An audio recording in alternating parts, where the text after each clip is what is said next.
Hey guys, welcome to Panthers Forecast. I'm going to be talking to y'all guys about the Atlanta Falcons and the Panthers game coming up this Sunday in Atlanta. And then I also have a Bryce Young rant. We're going to start off with Bryce Young first. Bryce Young is our quarterback. We still need to build around him. We're almost there. I just think we're missing a few pieces on the offense, and then also Dave Canales and Brad Idzik, I think, need to do a better job of in the pass play department, and then also how we utilize our talent, and then also our talent, because our talent can also be the reason why we may not be seeing what we want to see with the Panthers passing offense. But to start off, I know a lot of people are wanting to replace Bryce Young, but we got to look at, our options and what's out there. So let's look at what's out there, and then we'll look at the draft for our options on quarterback. So I'm looking at this TSN, .com talking about, the free agencies for next year. They got Daniel Jones listed as number 3 as the quarterback option, but I mean, the Colts are probably going to re-sign him. I don't really want Daniel Jones. He's doing good with the Colts, and I think that's also a big part of the running game over there with Taylor, who's having like an MVP type of season, who might actually win the MVP. I think he's really the only player that's making like a lot of noise in the NFL. I mean, he had a great game in London, I believe, against the Falcons. He had that game-winning touchdown, but I mean that I think he had almost like 250 yards. So Daniel Jones is also benefiting off of that. He didn't really have that too much. I know he had Saquon there, but the Giants were in sort of a disarray. They always seem to be in a disarray. Have good enough talent, but always be in a disarray. But Daniel Jones would be the only guy I know. I don't know if some people are thinking like Mac Jones. I don't know if Mac Jones would come here and do good. He looks good over there with San Francisco, but that's because he has McCaffrey. He has all those other weapons over there with the 49ers. We're going to go look at the draft, a mock draft. So I'm looking at the NFL draftbuzz.com. Pretty good website. I like checking it out. But let's look at some of these like quarterbacks. You got Ty Simpson, you got Dante Moore, Lenoris Sellers. You got the quarterback from Indiana, Mendoza. I don't think Arch Manning is going to be declared. And then I think they got John Matier from Oklahoma. But after watching that game against Texas, no, he's not replacing Bryce. I mean, most of these quarterbacks, if they do declare for the draft, are going to be gone in the first, I would say maybe 8 picks. They're going to be gone. Like, we live in this era now where like teams want to grab a quarterback and they want to get it. So, I mean, the Panthers would technically have to lose out because right now, with a 5-5 record, we're sitting based off of one of these mock drafts I was looking at. I think AZ Sports, they had the Panthers selecting 16th. You're not getting none of those good quarterbacks at like the 16th spot. Me personally, I like Drew Allars from Penn State University, but he's not going to be there at 17 or 18. And to be honest, I don't think he's declared. I know he had like a season ending surgery, so he's probably going to be coming back for another year at Penn State University unless he transfers or so. But and also on that mock draft, they had us drafting Sonny Styles from the Ohio State University linebacker, which I do think that's what we need. We need to get a linebacker to fix that little part on the defense, but we'll get into that later. But with Bryce Young, what another thing I wanted to point out is we need a wide receiver overhaul. Renfro probably has to go next year. Bryson Tremaine has to go next year. Jalen Coker had a few catches, and I know he's coming off of that hamstring injury. So, I mean, Jalen Coker's good. I think we need to keep him. XL is pretty good. He gets the burst. And then, obviously T-Max are number one. But I'm hoping we get to see more of Jimmy Horn Jr. to see what he has. And then also David Moore. I know David Moore is out with a surgery, but we need to do a rehaul. David Moore, Bryson Tremaine, and Hunter Renfro. Um, Bryson Tremaine can be on the practice squad, but I mean, as far as being on the roster next year, I think we need to start trying to pull in more receivers. So we're gonna go back and look at this draft class for the wide receivers. Let me refresh this real quick. So I'm gonna looking at the wide receivers that are coming out now. One that I saw sticks out to me is Nick Harbor from South Carolina. 6'5", 4 240. That's what we need. We need that speed that can blow the top off of coverage, and then also him being a big body receiver. And you're seeing how Bryce Young is connecting with also T Mac, but also Bryson Tremaine. There is still a little connection there, but I think we should give a look to like someone like Nick Harbor, or we should also try to get a speedy guy. So you got Casey Concepcion from Texas A&M. You also have, let me see, who do they got a good speeds on? We should definitely take a look at maybe like Eric Singleton Jr. from Auburn. Definitely take a look at, I would say Deion Burks, 5'9", 4'4", and then Zachariah Branch from Georgia running a 4.3. We need to get speed, and I think we need another. Now I know Nick Harbor was like 6'5", 4'2". That could be more like a deep field down threat, but we need speed. We need. I think once we get that speed, Coker does a good job running routes, and I think XL. It would kind of help XL to maybe play like a 2 or 3. And I also think some of the routes that they have XL running. He sort of got to get better so that way we can start getting more deep posts. But we got to start utilizing Jimmy Horn Jr. Jimmy Horn Jr., we need to make sure that either he can fit the role of a route runner similar to Adam Thielen, or he can be more of a Tyler Lockett, where Dave Canales was once a head coach, or a Chris Godwin, where also Dave Canales was, well, what I say head coach, offensive coordinator, or working with the offensive unit in Seattle, and then offensive coordinator with the Tampa Bay Buccaneers. We're missing that speed demon. That's what's going to set off our offense. That's when I think we can really get a true look on whether or not Bryce is our franchise quarterback or not, which I believe he is. He just needs to have those right pieces around him. And I'm gonna start off by saying this. So if you go look at the other quarterbacks, people were talking about how the New Orleans quarterback was outplaying Bryce and they were throwing it down the field, but they forgot to mention the receivers he had. He had Chris Olave. Chris Olave, like, Ohio State, he out there running it deep. Ohio State might as well be like wide receiver university. He also had Brandon Cooks, you go look at Baker Mayfield, look at the success that he's having. Look who he's throwing it to. He's throwing it to Mike Evans. He has that wide receiver from Ohio State University, I think it's Mbuke. Yeah, he's throwing it to him. And then also look at Sam Darnold, whether it was with Minnesota or where it's with Seattle. They also have another good wide receiver from Ohio State University. I may have said the wrong name on that one, but they even when he was with Minnesota and he was throwing to Jordan Addison, and then he was throwing it to Justin Jefferson. That plays a big part. I don't understand how fans don't really understand that about like football. That like if you like people thought Sam Darnold was bad, he was sorry, and the same thing with Baker Mayfield. But when they went to better teams with better wide receivers, they perform better. So let's look at the Panthers. You would really have to put it all on T Mac, and T Mac's a rookie. Like T Mac, I think he has about like 600-700 yards already receiving. Matter of fact, let me go check this out on T Mac with his receiving. Because I really do think that I want to see where the next receiver is close to him. So here we go. We're going to take a look at the stats. So they got T-Mac with 618 yards. And then, T-Mac, 618 yards. Watch this.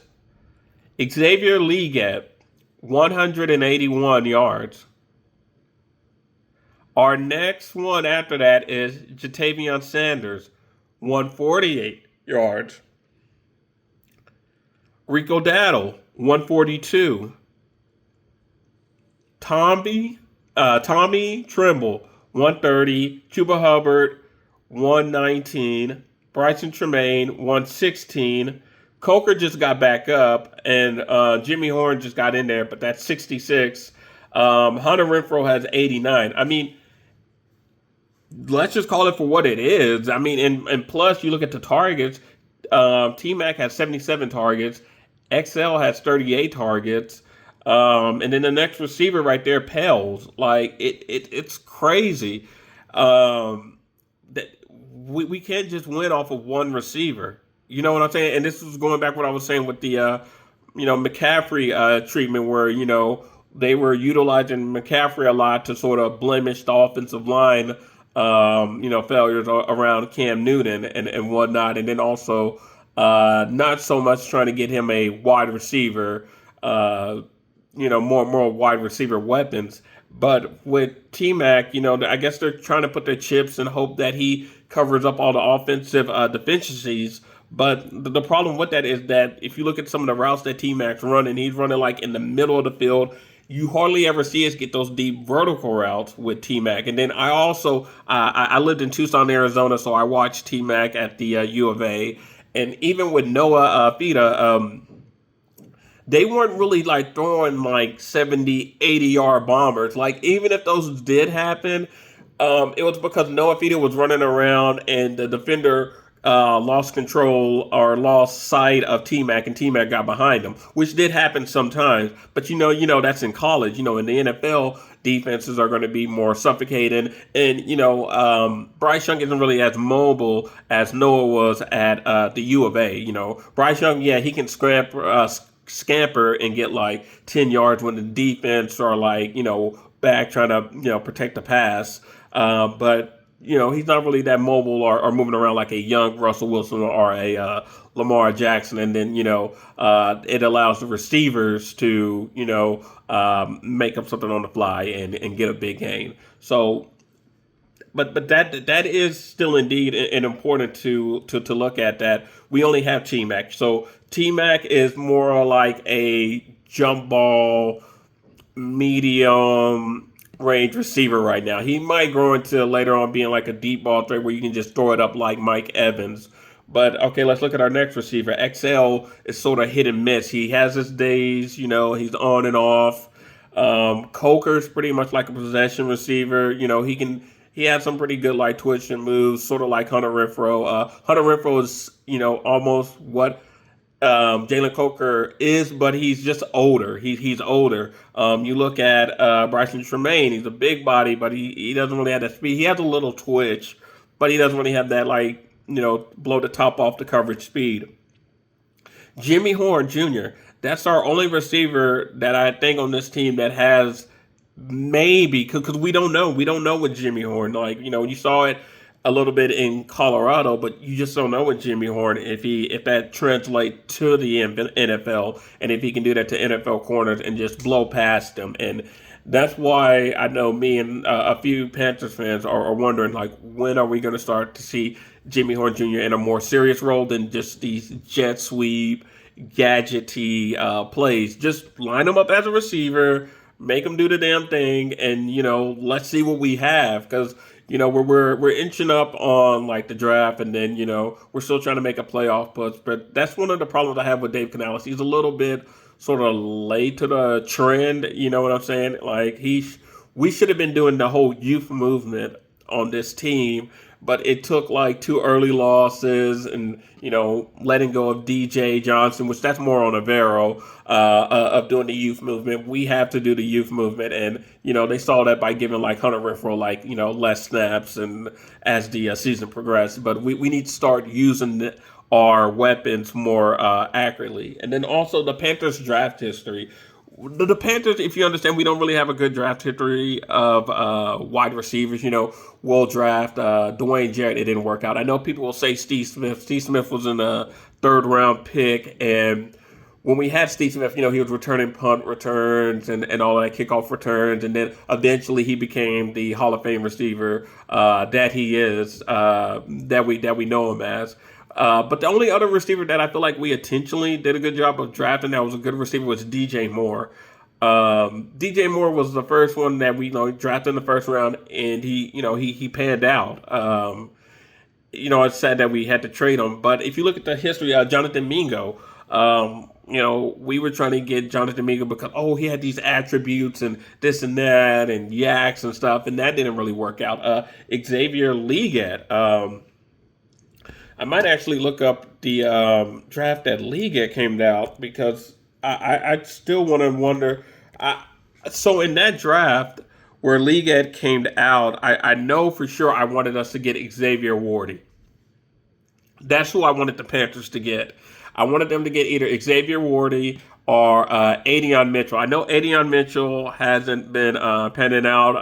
I know him and Anthony Richardson was an odd pairing, and then he just sort of got lost in the depths with the other wide receivers with the Colts that are also pretty good. And now he's with the Jets, so I don't know, man. Adion Mitchell, man, he just goes after suspect quarterback after suspect quarterback. So I don't know if he'll ever get to see that potential. But that was somebody who else that I wanted. I know a lot of people in the Panthers wanted Ladd McConkey, and Ladd McConkey's balling with the Chargers. So, but I know I was big on Xavier Wardy. Like I was just hoping that he fall to us. But a lot of people wanted Leggett. They were doing this whole Leggett has the potentials and this and that, and it's like we got to start drafting receivers. The Panthers, we're not like the Patriots. We can't, or like the Green Bay Packers. I don't think the Panthers are really that good at developing things. So I think we just got to start drafting a pure receiver. Like, don't worry about if he can't block. If he has amazing speed, we'll teach him how to block and make him do as good as he can do. But we need to start focusing over that because sometimes I think the Panthers start focusing over all these other little things, and then we miss out on a good receiver, and then we try to get this receiver that the upside, and then it just blows up in our face. You look at all the other quarterbacks that are throwing the ball long. Joe Burrow, look who he's throwing to. Jamar Chase, T. Higgins. Okay, you go look at Patrick Mahomes. He had Xavier Wardy. At one point, he had Tariq Hill. He Marcel Hardman. They had a bunch of speedy wide receivers during the Chiefs dynasty run. You also look at Lamar Jackson, where he has Zay Flowers. You also look at Tua. Tua, even in the game against Miami, where I think the Panthers, we didn't even have a deep ball like what Tua had with Jalen Waddle. We don't have that receiver on our team. So a lot of people are expecting Bryce to do something that we don't have the personnel for. And to be honest, I think that might be why Dave Canales and Brad Idzik don't really call these plays, because I think they know that, we don't have that personnel to fly or throw that ball. And honestly, that may be the reason why our passing game isn't really all that efficient, or we're not all that aggressive, because they know. I mean, just think about it. Where are we going to get that deep ball vertical threat from? And then, to be honest, Jimmy Horn, we don't know because they don't utilize him well. So XL has his moments where I think he can do that. He can get over maybe the safeties and get enough speed. But I think the problem also comes down to, and then let me finish T-Mac before I go there. Okay, Coker, I don't know. I don't think Coker's a burner like that. I know he caught that one, I think it was against Dallas. He caught that one guy slip. I think that was Dallas, where he caught that one guy slipping for maybe I want to say a 70-yard or maybe an 80-yard touchdown. I remember last year. But that was because of the defender may have thought that he had help over top, and Coker just kept on going straight, and then we had that long touchdown. But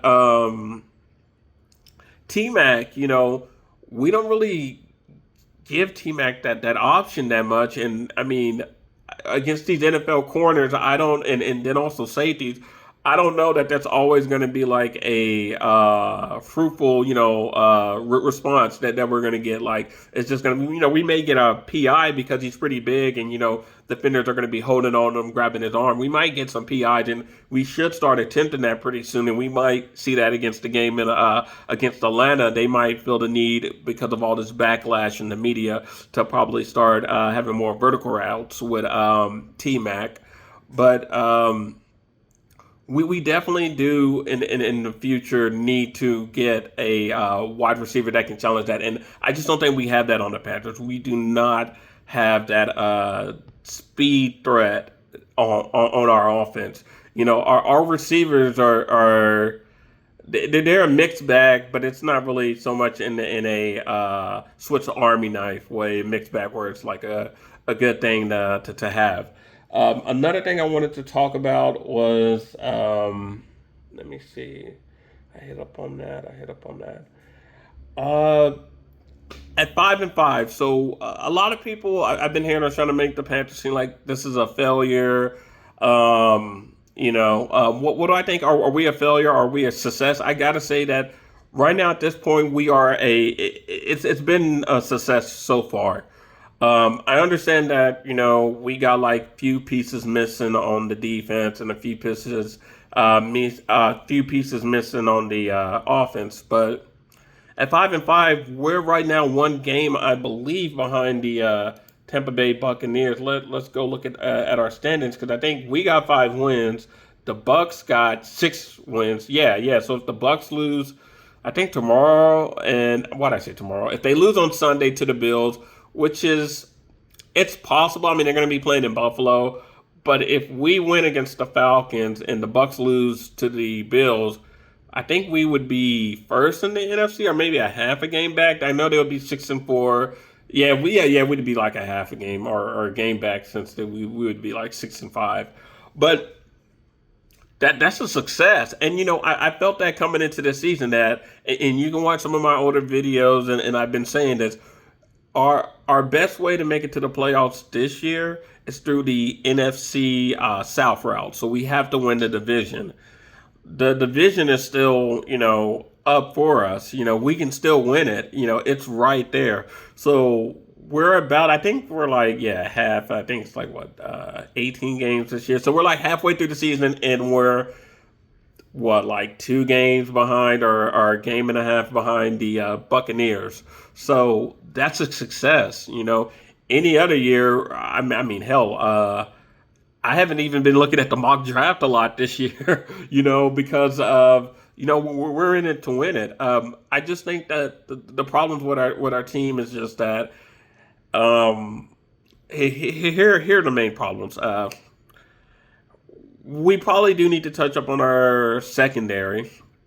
We do need that linebacker. We need a linebacker that can be like the quarterback of that defense. Trevin Wallace and Roseboom, they're good. They have their moments. I'm not gonna lie and say because they did a good job of going after Allen when the Josh Allen when the game was competitive against the Buffalo Bills, also against Jordan Love. They also had some good moments, and then against Tyler, they had some good moments. It's just that Tyler was able to wiggle out that one play in the first quarter, I believe, and throw it and get that deep chunk play, I believe, with his tight end. And then, J.C. Horn falls down. And, but outside of that, the defense hasn't been playing better. Every now and then, Mike Jackson will get beat. And then, now J.C. Horn will get, he'll fall down or get beat. But our defense is there. We just probably need to add like a few touches on that defense, and it's looking pretty good. And I think we can do that. On the offensive side of the ball, I still do think we need to improve upon that offensive line. But the main issue with the offense is going to be that speed demon on the receiver. I think once we get our receivers going, and we can get that speed demon that can take the top off, that will open up more matchups for T-Mac to take advantage of. Because when you have that like fast, speedy guy, that's going to go there, that it just opens up everything for everybody else. And then I think also we need to get another receiver that's probably like just twitchy. He's like a small, almost just like a Jimmy Horn. We probably need another small or maybe like a possession receiver, a big body, sure catch receiver.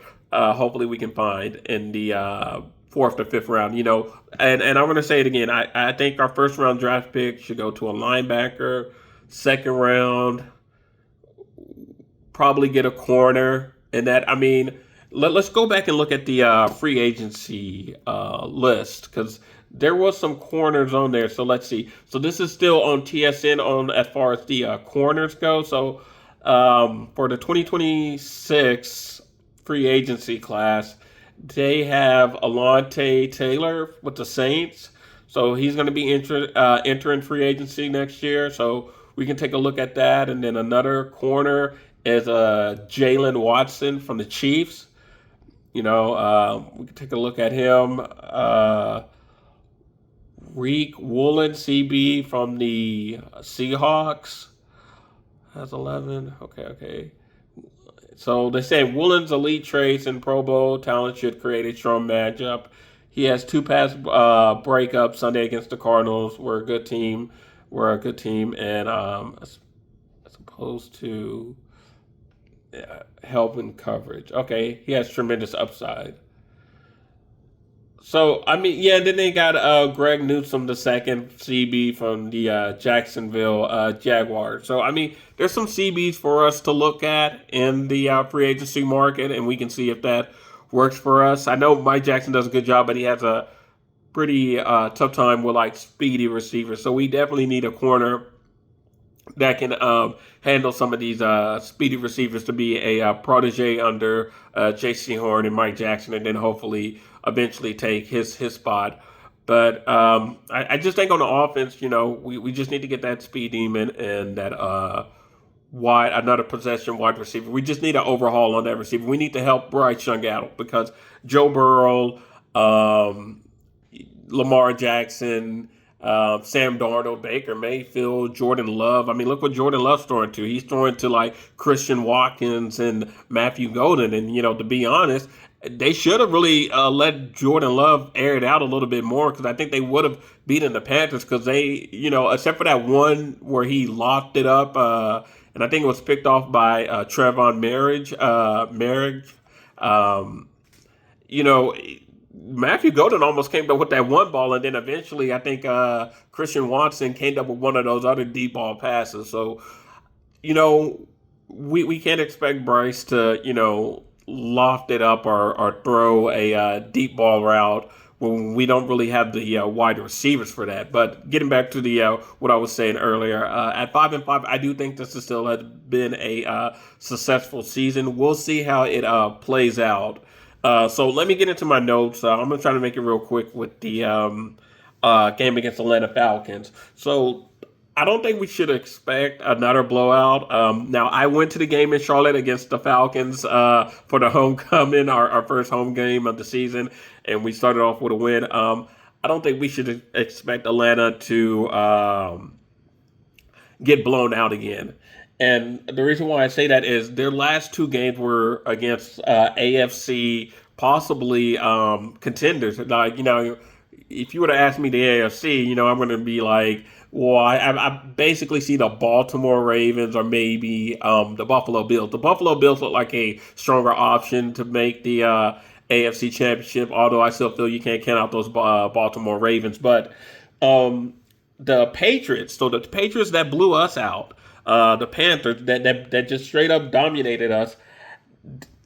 Atlanta had a 13-point comeback in the fourth quarter, but they missed a point after a point attempt after, and the Patriots ended up winning that game. They stayed competitive with the Patriots, and this is the same thing that I was warning people about with the Saints. The Saints also played the Bills and the Patriots competitively. The issue with the Saints is that the Saints sort of they sort of malfunctioned at the end. I know with the Bills, I think they malfunctioned. They were driving and they just stalled out. They had like bad plays, and the Buffalo defense were not falling for that BS. But also going back to the game against Indy. So I watched some of that game, and the last drive, so the Atlanta went down there and they scored on Indy, and I believe they took the lead because I remember I watched the last for the last quarter of the game, and then I also saw the overtime. So Indy was able to, drive down and get a field goal, but they had Indy. It was a play where I think it was like a third. I think like they sacked Daniel Jones, and I think it would have been like a 3rd and 20 or 3rd and 17, and Daniel Jones just pretty much like I guess obviously they were covering the pass because that's what they had to do to get the first down. But yeah, Daniel Jones just ran and he got that first down. And that was huge and that was crucial. And eventually they were able to get that field goal, and then Taylor runs it in for that touchdown in overtime. But the Falcons actually played competitively against the Colts, which is a good discipline. Running the football team and great defense. So the Panthers, I know we had our sort of wake up moment, but I mean, we're going down to Atlanta and they may just whoop up on us. I mean, and another thing to point out with the Falcons is that I believe they're fifth in the NFL as far as sack coverage goes. Let me look that up because I know they have about 29, I think, sacks this year. So that would put them ranking like fifth. And when we were having some issues with the offense against the Saints, so the offensive line against the Saints, there's a bit of issues with that. So yeah, they have about like 29 sacks. They're about fifth in the NFL as far as defensive sacks. So we can expect the Mercedes-Benz Stadium to be crazy, and the Falcons have been playing some pretty good football these last 2 weeks. They just haven't came up with the win. There's been like sort of miscues where there's been like a missed PAT, which they have been having kicker issues. I think the game after the Panthers, Young say Koo got fired. But it may have been the game after the Panthers because I know he missed the game. He missed a field goal kick against the Panthers in Charlotte. So yeah, because I know I want to believe it was like 7-0 before we eventually started adding more points to it. But they had a chance to have it like a 7-3 or maybe like a 10-3 game. And Young say Q missed the kick, and then he eventually got fired. And then but the Falcons are having kicker issues, but they have been these last 2 weeks been playing some good football. They just haven't gotten the results at the end, like whether it's losing the overtime to the Colts or it's coming back against the Patriots, scoring like 13 in the fourth quarter, holding I think the Patriots to 0 points in the fourth quarter, but then ended up missing a PAT and losing to the Patriots by 1 point. So we got to be careful. I know the Panther fans are mad, and if we do lose to the Falcons, we cannot. We can't panic. We can't panic. I wouldn't be surprised if we do lose to the Falcons. To be honest, because they have been playing, good, and also the Panthers. There's just I don't know. One of the bad things about I think I see with the Panthers fan base is that we have to do more like understanding than just like jumping on our team and I would say because like look with XL, XL doesn't even do the dollar bill dance, and Panthers fans we got to stop being hard on these players. They want to win. I don't think there's a player on our team like I mean to be honest, like Deontay Johnson was mad, and I think that's the only time we saw like a Panther player just like not be into it, thinking about himself, which, from a player standpoint and trying to get to his bag, I can understand that. But at the same time, I think Deontay Johnson was like the only player that we saw with that kind of attitude that was probably not like team oriented, or it was just more about him. But with these players on the team, they seem to be like, together and they want to win. So I just think that some of the Panthers fans and even some of the, commentators, whether that's with the company or like 99 to fan, we just got to be a little bit more positive to the Panthers players because, these people do want to win. And I just think that when it comes to our team, we're missing a few pieces in our personnel, which I think we can fix in free agency and the draft. And I think next year we're going to be a way better team. But to say, but I just want to end it off by saying this: Bryce Young is our franchise quarterback. I have faith that he can lead us to a Super Bowl and even win a Super Bowl for us. And I just think that we gotta touch up on the defense, get that linebacker, get that secondary touched up, and then offense, get a speed demon. We just need a speed demon. That's all. Once we get that speed demon, once we get another possession receiver, touch up that offensive line, we will next year possibly. I mean, now yes. What I'm trying to say is that next year we can possibly get into the playoffs off of record. Like we don't have to worry now. Obviously, off of record, we would still win the division. But this year, I just think that like this year we have to win it. We can get into the playoffs via a division win. Which obviously, if you have a good record, you're going to still win your division. But I would say next year we could possibly, if everybody stays intact, we could possibly even win. I would say maybe 11, 12 games. I see that as a possibility, just depending on how the draft free agency goes. We can possibly win 11 to 12 games next year. I think we're almost there. We're almost there. So that's my thought. And let me make sure I didn't. Oh well, yeah. Let me bring up. There's two things I wanted to talk about.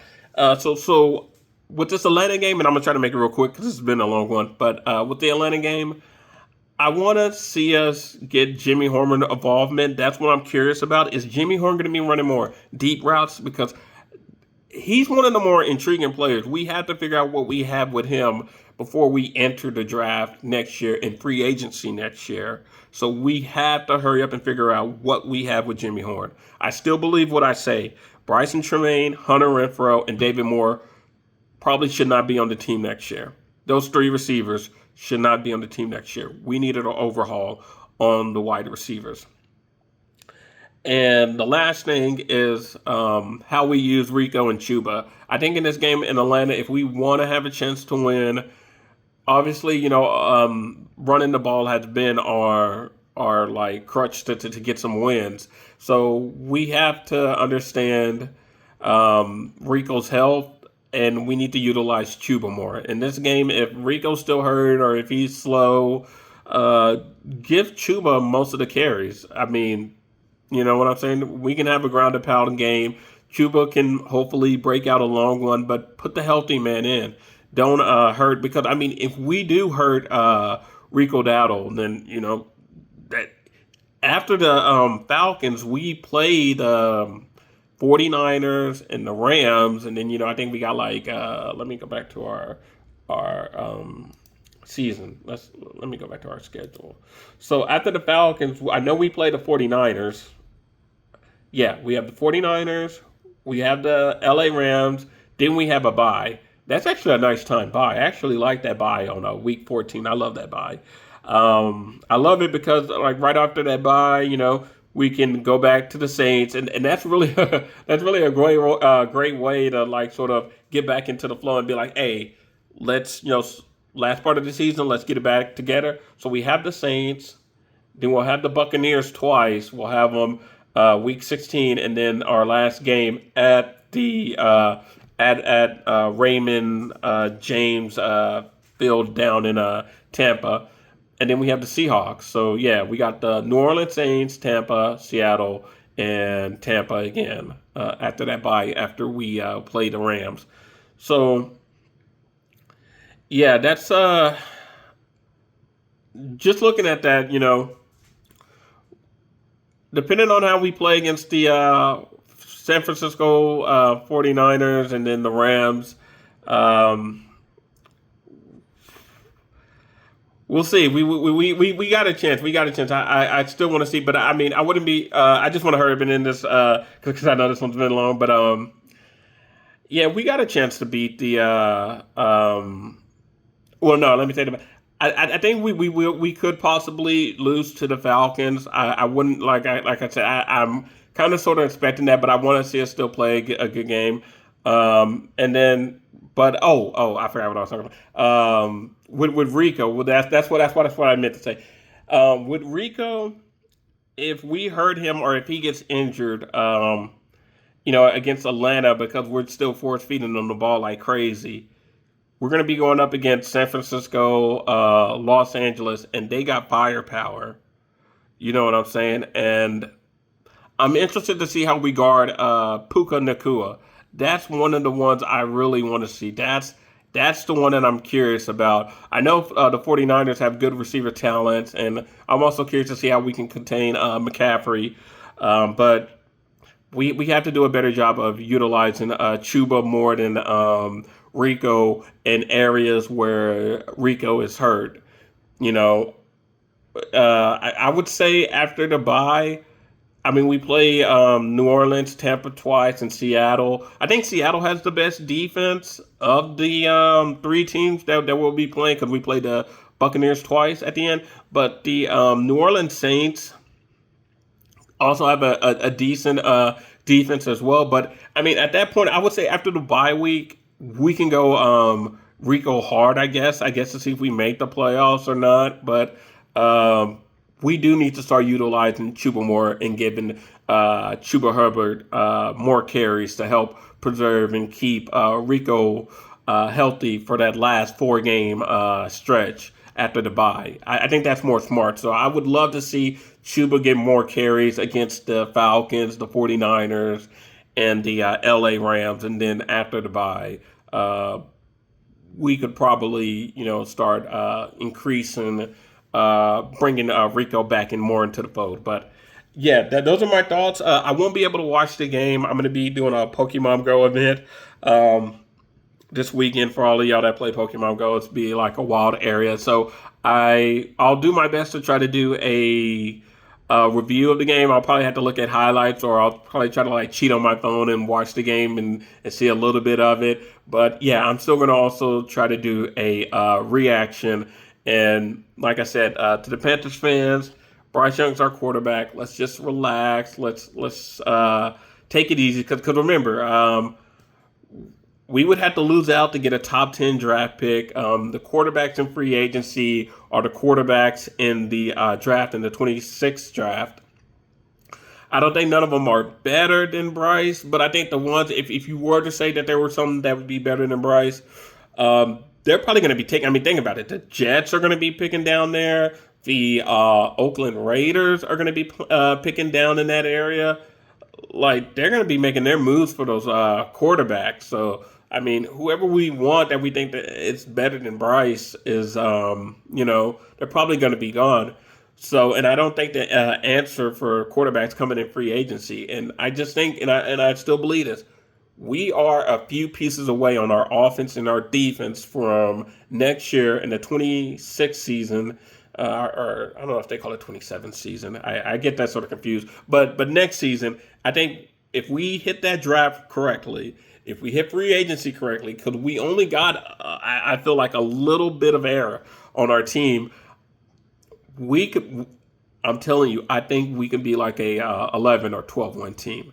But yeah, that was it for Panthers Forecast. That was my rant, my thoughts about Bryce Young and whether or not he's the franchise quarterback. I think he is our franchise quarterback. And then also with the Atlanta game versus the Falcons. Do not be surprised if the Falcons, we have a close game with the Falcons. Maybe the Falcons make another mistake at the end and the Panthers are somehow able to win. But, I mean, the Falcons have been playing competitive football against these last 2 weeks against the Colts and against the New England Patriots. One of the teams that beat us, and I think also, too, the Falcons, I think they beat Buffalo, too. So, the Falcons are a weird team. They're a very weird team. We might split the season series with the Falcons, but you never know which Falcons team you're going to see. Is it going to be the team that makes silly mistakes and has all the weapons, and it's like somehow they still make the mistakes, or else they gonna come out guns a blazing and just tear us up, and so you never know which Falcons team you ever you're ever gonna get with them. But yeah, guys, this was Spencer's forecast, and enjoyed this video talking to you guys, and y'all take care. Bye.